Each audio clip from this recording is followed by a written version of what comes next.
ఇది జీనెక్స్ సీడ్స్ వారి సింహ మొక్కజొన్న అండి. మనం గుండాల ఏరియా సాయనపల్లి దగ్గర కొమ్ముగూడెంలో ఫీల్డ్ పెట్టడం జరుగుతుందండి. చూడండి ఎట్లుందో కంకి కూడా, ఏ ఒక్క కంకి కూడా బెండ్ అనేది వదలలేదు. ఒక యూనిఫామ్ సింహ అనేది ఒక యూనిఫామ్ అనేది మెయింటెనెన్స్ చేస్తుందండి. కంకి చిన్నగా బుడ్డగా అనేది దీంట్లో ఉండవు. ఇది మన జీనెక్స్ సీడ్స్ వారి సింహం మొక్కజొన్న అండి. చూడండి ఏ ఒక్క కంకి కూడా ఎక్కడైనా చిన్నగా అనేది కనబడదు. ఒక యూనిఫామ్ అనేది మెయింటెనెన్స్ చేస్తుందండి కంపెనీ. చూడండి ఇక్కడే కాదు లోపల కూడా. ఇక కొంతమంది అనుకుంటారు కదా ఫీల్డ్ వరకే బాగుంది అనుకుంటారు. మీకు ఒక్కసారి లోపల కూడా చూపిస్తానండి. చూడండి ఎక్కడైనా చిన్న కంకి అనేది కనబడుతుందా మీకు? చూడండి ఈ కంకి చూడండి ఎట్లుందో. కొంచెం ప్రతి ఒక్క రైతన్న కూడా ఆలోచన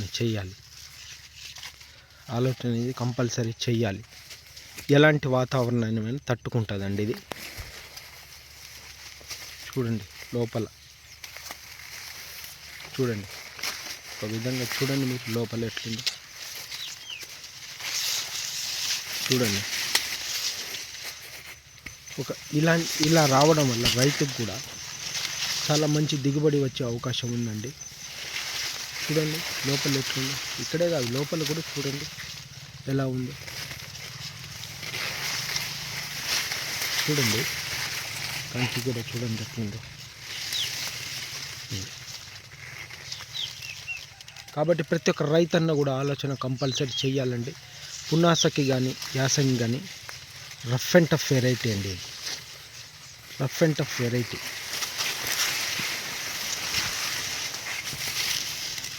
కంకి కలర్ కానీ తూకం కానీ దిగుబడి కానీ బాగా వస్తుందండి. తిక్కు నారింజ ఎరుపు కలర్లో ఉంటుందండి గింజ. చూడండి ఎలా ఉందో మన జీనెక్స్ సీడ్స్ వారి టాపర్ సింహ మొక్కజొన్న అండి.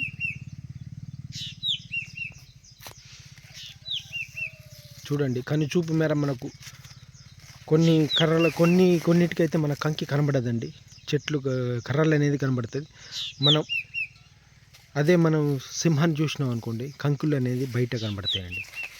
చూడండి ప్రతి ఒక్క రైతన్న కూడా ఆలోచన చేయాలి. ఆలోచన చేసే రైతు తప్పకుండా దిగుబడిలో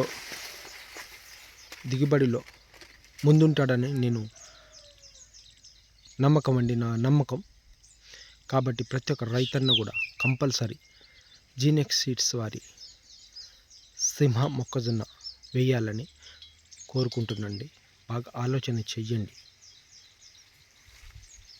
చూడండి కంకి కూడా ఎక్కడనేది కూడా బెండ్ వదలదు.